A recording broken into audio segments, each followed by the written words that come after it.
Much love, everyone. Welcome back to my channel. I am Woman of the Womb, and today we're going to be talking about the materials that we use for our unassisted home water and lotus birth. But before we get started, make sure you hit that subscribe button, click the little bell icon so that you can be notified when we drop new videos. So today we're going to be talking about the materials that we use for our unassisted home water and lotus birth. Now, all of the materials that I'm going to be presenting to you, you may not necessarily need, especially if you're not having a water birth, but I just wanted to put together a list of the things that we had that hopefully will help you. So I'm going to break this down to the essential items, then the items that we used for the water birth portion. And then I'm also going to give you some tips on how we were able to do this affordably, number one, and on a budget, right? Because of course, birth can be expensive, but it doesn't really have to be. So I'm gonna give you some tips on how we kind of navigated that and were able to get some really good deals on the items that we used. So first things first, obviously the birthing process can get a little bit messy, and that is kind of one of the things that you want to make sure you are prepared for cleanup and all of that good stuff. So one of the first things on my list are actually Chuck's pads, or puppy pads, whatever you want to call them. So we were able to get this really big packet of these puppy training pads, and we haven't used all of them, but they're actually really good for other things outside of birth. As you can see, they're just these little squares. They are absorbent, so we were able to use them for our birthing pool when getting in and out. So there were a couple of times during my labor where I either had to get out to use the bathroom, or at the end when I wanted to get out and dry off and then go hop in the shower. So these are really good for just making sure you don't have water all over your space and all over your area. The other thing that we used them for was for postpartum, because obviously things can get a little bit messy, there's a lot of blood. So I used these on my bed just to cover up. So especially when I first got out of the shower and I was laying there doing skin to skin with our newborn baby, I didn't want to hurry up and rush and put all of my stuff on. So I was able to lay these down and then obviously keep my bed from getting any type of damage, and then just threw them away once we were done. I'm also going to be doing a separate video about our lotus birth, but just to kind of plug the extra use in here, I did use these during our lotus birth as well. So when we were dressing the placenta, I used this to open up, put the placenta on it, dress it with the herbs, and then fold it up and put it in our drawstring bag that we got. That made it easy to carry the baby and navigate with the placenta as well. So this has a lot of uses, and I'm sure they'll come in handy around the house later on, because this was the smallest pack that they had, and obviously we still have a lot left, but this was definitely one of the essential items that we had. Now, if you're not doing a water birth, it's also great because you may end up using more of these than what we did, especially if you're going to be birthing on the bed, or if you're going to be birthing on the floor and you want to have some pads down and you don't want to mess up your towels or anything like that. Which leads me to the second item, towels. We had about six to eight towels between the large towels, and then we had a couple of washcloths. So obviously these towels are going to be great because once the baby comes out, if you're in the tub or if you're on the bed, wherever you are, you're going to want to throw a towel over the baby just to help them stay warm, make sure their body temperature doesn't drop too low, to wipe off any excess blood. Or if you were like me and you had a water birth, you're gonna want this for when you get out of the tub. You're gonna wanna dry off so you're not dripping water and everything else everywhere, and then you can hop in the shower, do whatever it is that you need to do after you're done. So towels are very important. Another reason why we had the smaller washcloths is because during your labor, you may want to wet one of those washcloths, put it on your forehead, put it on your neck. You may want to have someone who is taking the washcloth and kind of dripping the water down your back and down your body, if that helps you. Another way that you can use those washcloths is you can put a couple of drops of essential oils on it. So if you're nauseous during labor, you can put a couple of drops of peppermint oil or lavender oil. If you are having really bad contractions or cramps, which, you know, obviously kind of comes with the territory, you can also use orange essential oil as well. And you can just put a couple of drops on the washcloth and you can hold it up to your nose whenever you need it, whenever you need to get a good scent. If you watch back our water birth video, I didn't really use the washcloths for that, even though that's what I intended them for. I only used my essential oils once or twice during the whole process, and I kind of stuck with the orange oil just to help with contractions. And really that's just because I forgot. I totally could have put it on the washcloth and used that throughout my birthing process, but you know, with so much going on, I wasn't really thinking about it. But yes, that is a great way to use those towels and those washcloths. Which then brings me to point number 3, essential oils. So I got this little pack. It comes with 6 different essential oils, 6 different scents. It was a really good deal. And I used a few of these throughout my pregnancy in general, and like I said, I kind of stuck with the orange oil during my actual labor, but they're all really good for different purposes. I do have a diffuser, but I decided not to use it just because I didn't want all of those different scents to overwhelm the baby once they arrived. So I just used the actual bottle. I had my husband open it up during our labor, and I just used the actual bottle and just took a couple of whiffs under my nose, and it really helped tremendously. So those are the items that I had during my labor that are pretty much universal. Now these next few items that I got were very specific to our water birth. So if this is something that you're interested in, this part is for you. So obviously the most important thing that we had was our birthing tub. So let me tell you, birthing tubs can be really expensive, like really, really expensive. I'm talking about $400 plus. I personally was not about to spend that much on a tub that I was only gonna use once, perhaps every few years, if we decide on having more children.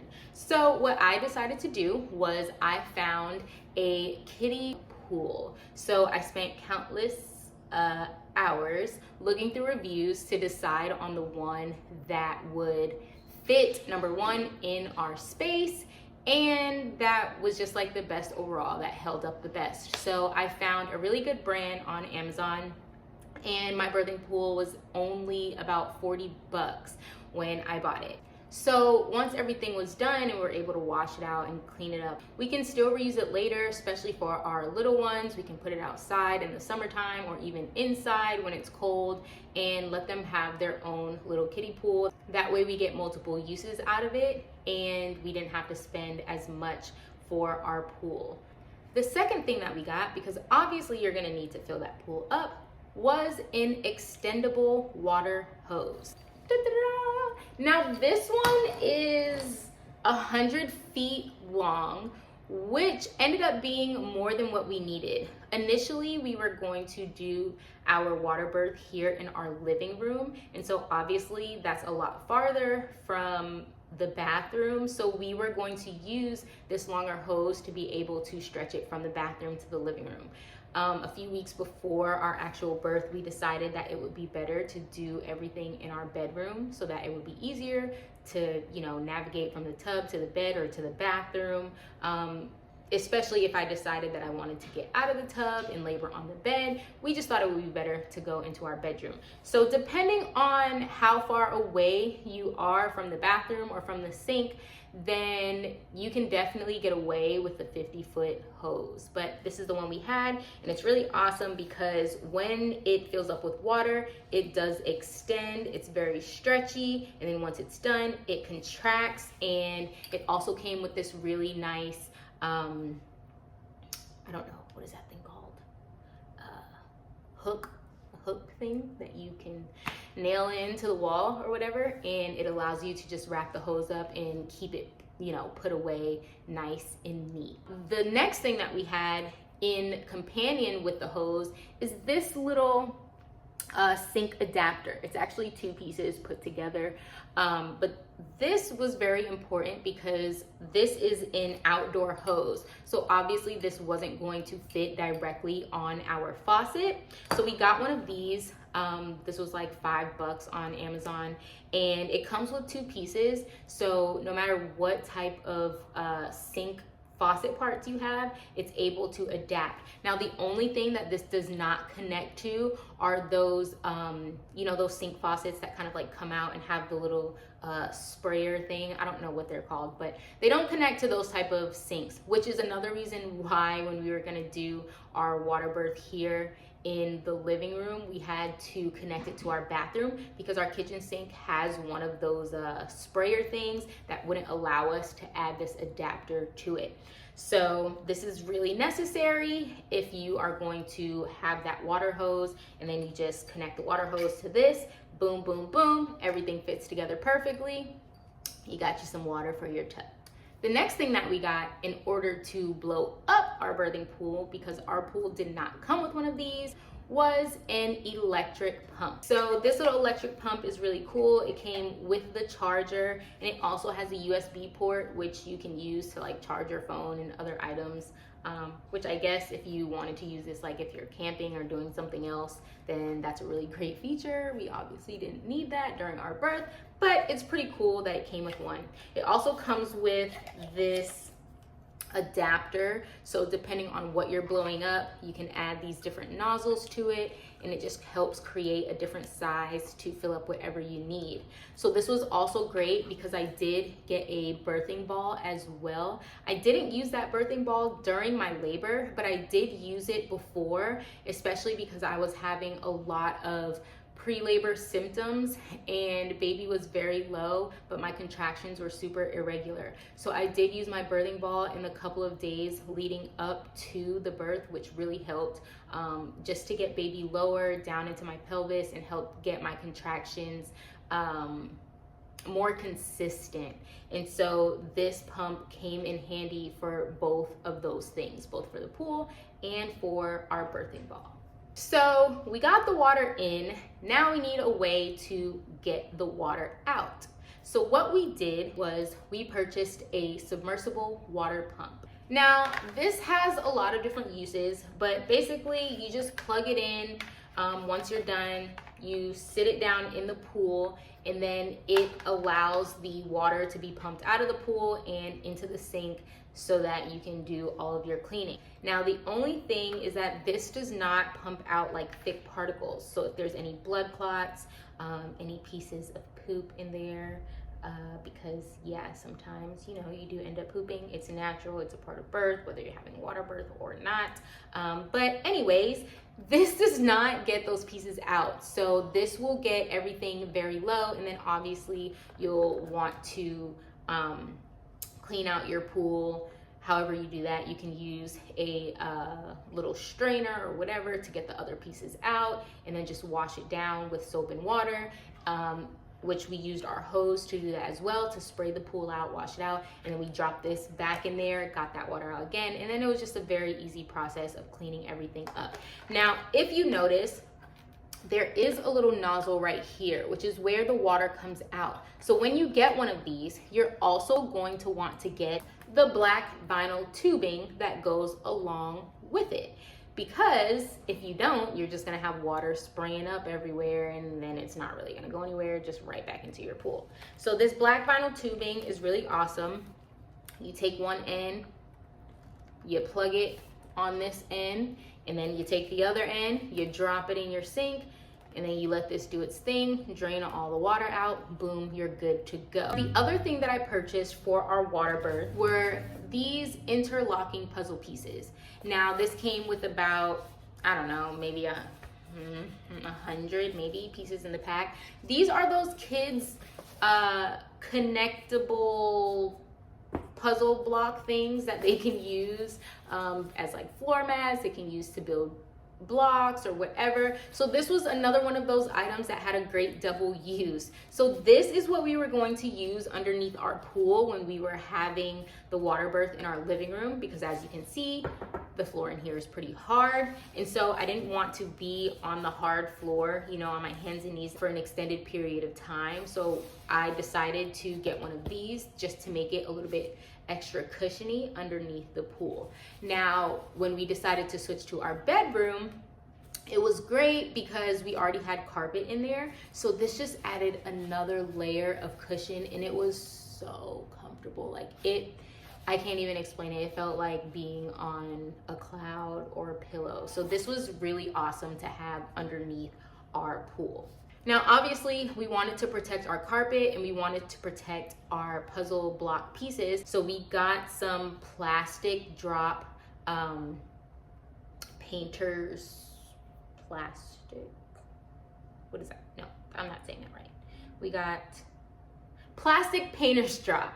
So basically it's just one big sheet of plastic, you know, usually that painters use when they want to cover the floor to paint and not drip stuff everywhere. So we got one of those and we placed that underneath our tub just to protect everything and keep water from dripping and splashing everywhere. So that concludes everything that we used for our water birth. The last few items that we got were for after the birth, when it came to doing all of the measurements and things like that for the baby, because that information you're gonna need, number one, just for your own personal, you know, records and for you to know, but also if you're gonna be doing a birth certificate and you're going to be filing that information, then you're going to want to know this stuff to put on there.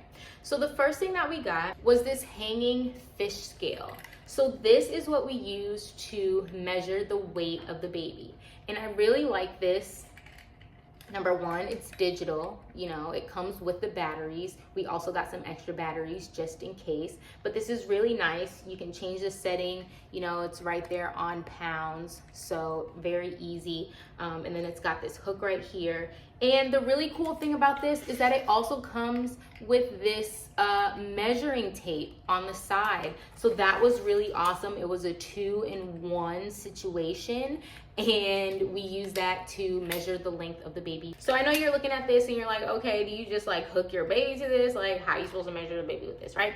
So we actually got this cloth sling right here, which you open it up, right?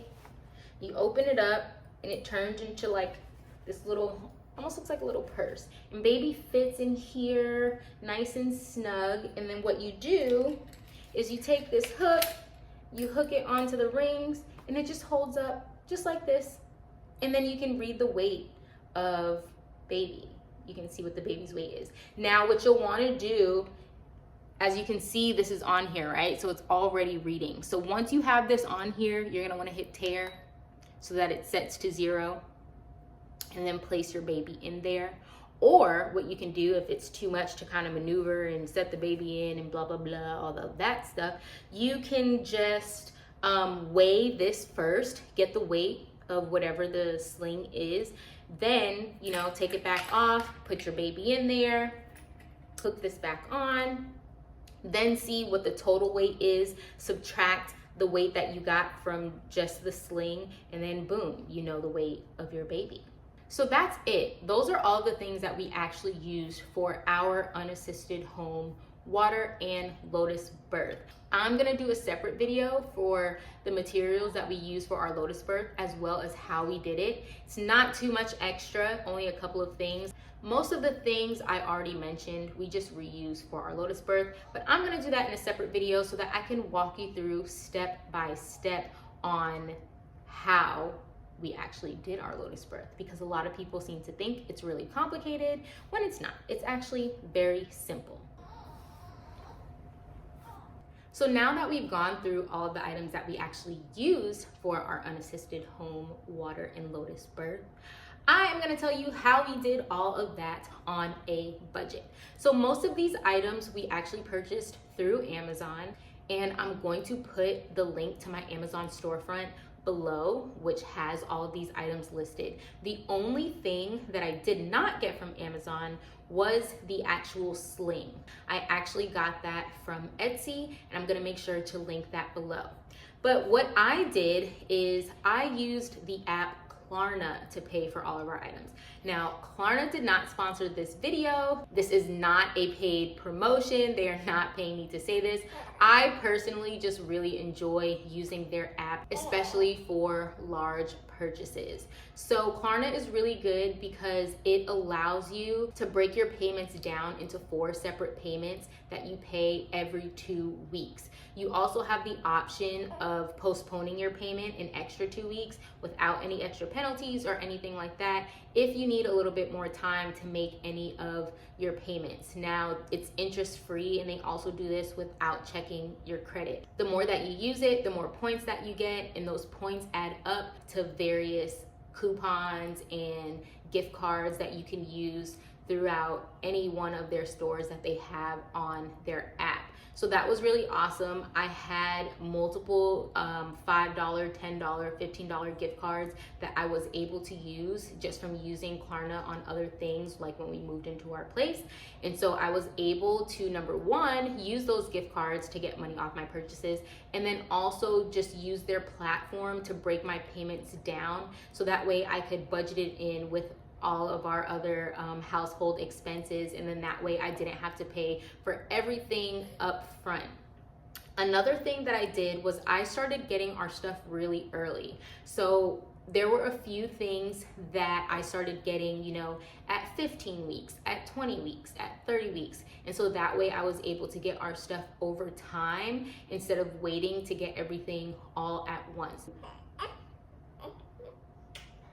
So that really helped with budgeting my things out over time and helping me to save money in the long run. So that concludes everything that we got for our unassisted home water and lotus birth. I hope this video was helpful. Let me know what you think. Do you have any other items that you use? Are there any recommendations that you can make to other mamas who are preparing for a home birth or for an unassisted birth? Please leave those thoughts down in the comments below. Make sure you hit the like button, subscribe, and click the bell icon so that you can be reminded when new videos drop. Up next, I'm going to be sharing the step-by-step guide on how to have a lotus birth. Until later, much love.